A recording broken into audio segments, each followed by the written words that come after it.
Salut tout le monde. Aujourd'hui, on parle de Geodisaster 2017, un film catastrophe que j'ai découvert un peu par hasard. Ça faisait longtemps que je n'avais pas vu ce genre de film et j'étais curieuse de voir comment les cinéastes allaient, une fois de plus, tenter d'anéantir l'humanité. Honnêtement, le film est en dessous de la moyenne. L'intrigue est prévisible, l'idée de base est banale, les personnages agissent de manière stupide, et il y a une quantité incroyable de défauts qui m'ont sauté aux yeux, même pour quelqu'un d'assez tolérant comme moi. Ajoutez à cela des jeux d'acteurs assez faibles et une fin totalement prévisible, et vous avez le tableau complet. On peut le regarder si vraiment on n'a rien d'autre à faire, mais franchement. J'ai même lu après coup que le film avait été réalisé à la va-vite, juste pour profiter du succès d'un autre film au titre similaire, Geostorm. Bien sûr, les deux films n'ont rien à voir. L'histoire tourne autour d'un père, dont la femme est récemment décédée et qui a des relations difficiles avec ses 3 enfants adultes. Il se remarie, et les relations avec sa nouvelle femme et ses enfants sont tendues. Il décide donc de partir en randonnée avec son fils pour tenter de se rapprocher de lui.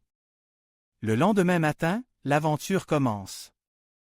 Parallèlement, on suit une équipe de scientifiques qui surveillent l'espace et découvrent qu'un amas de matière noire se dirige vers la Terre. L'une des scientifiques lance cette phrase mémorable, « Nous allons enfin savoir pourquoi les mammouths ont disparu ». Cet amas traverse la planète, provoquant des catastrophes naturelles à grande échelle, tremblements de terre, éruptions volcaniques, tsunamis, tempêtes magnétiques. Notre famille doit survivre dans ce chaos. En fait, le film met davantage l'accent sur les relations familiales et humaines que sur la catastrophe elle-même. Certaines scènes sont assez touchantes, malgré les performances d'acteurs assez limitées. On retrouve aussi une couple lesbien et un hommage qui choisit de mourir face aux éléments. C'est un cliché assez triste, on a déjà vu ça dans d'autres films catastrophes, comme 2012 par exemple. La véritable valeur du film réside dans l'exploration des relations humaines, et non dans l'ampleur de la catastrophe. Quant à la matière noire, je ne suis pas physicienne, mais je suppose qu'il y a des choses, et beaucoup de choses, que nos scientifiques ne peuvent pas expliquer. J'ai apprécié la dernière réplique de la scientifique, 1 an après la catastrophe, lorsqu'elle dit à ses assistants, « Continuez à travailler ».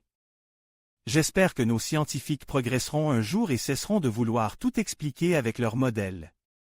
Pour ma part, je vais aller voir Geostorm, comme je vous le disais. À bientôt pour une prochaine critique.